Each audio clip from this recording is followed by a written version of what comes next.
ഇങ്ങനെ കളിച്ചിരിയുമായി വീണ്ടും വെക്കേഷന് ശേഷം സ്കൂളിലേക്ക് പോവേണ്ടവരായിരുന്നു ആ പിഞ്ചോമനകൾ. ലീവ ഫെസ്റ്റ് കഴിഞ്ഞ് ദുബായിലേക്ക് മടങ്ങും വഴി പുലർച്ചെയുണ്ടായ അപകടത്തിലായിരുന്നു ആ 4 പിഞ്ച് ആൺമക്കളും മരണമടയുന്നത്. കൂടെ വീട്ടുജോലി ചെയ്യുന്ന ആ സ്ത്രീയും, വാഹനം ഡ്രൈവ് ചെയ്ത ഉപ്പയും, കൂടെയുണ്ടായ ഉമ്മയും മറ്റൊരു മകളും പരിക്കുകളോടെ ആശുപത്രിയിലും.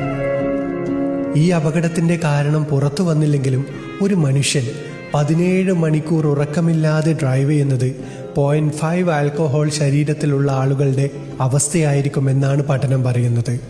24 മണിക്കൂറാണെങ്കിൽ ആൽക്കഹോൾ കഴിച്ചവരേക്കാൾ മോശമായിരിക്കുമെന്നാണ് പറയുന്നത്. 100 കിലോമീറ്റർ വേഗതയിൽ പോകുന്ന വണ്ടിയിൽ 2 to 5 സെക്കൻഡ്സ് മൈക്രോ സ്ലീപ്പ് ആയിപ്പോയാൽ ആ വണ്ടി നമ്മൾ ബ്ലൈൻഡായ അവസ്ഥയിൽ 150 മീറ്ററോളം യാത്ര ചെയ്യുമെന്നാണ്. എന്തൊക്കെ സംഭവിക്കാമല്ലേ? ലോകത്ത് ഏറ്റവും അപകടമുണ്ടാവുന്ന സമയം പുലർച്ചെ 2-നും 6-നും ഇടയിലാണ്, ഉച്ചയ്ക്ക് 1 മണിക്കും 4 മണിക്കും ഇടയിൽ. ഇപ്പോൾ വീടണയും എന്ന തോന്നലായിരിക്കും കൂടുതൽ അപകടങ്ങൾ വിളിച്ചു വരുത്തുന്നത്. നമ്മൾ കുടിക്കുന്ന കോഫിക്കും ചായക്കും പോലും ലിമിറ്റേഷൻ ഉണ്ടെന്ന് ഓർക്കുക. ഉറക്കിനെ ഉറക്കുകൊണ്ടേ തടയാൻ സാധിക്കുകയുള്ളൂ. ഒരുപാട് ഡ്രൈവ് ചെയ്യുന്നവരാണ് നമ്മൾ പ്രവാസികൾ. നമ്മൾ സ്വയം ഒന്ന് ചിന്തിക്കുക.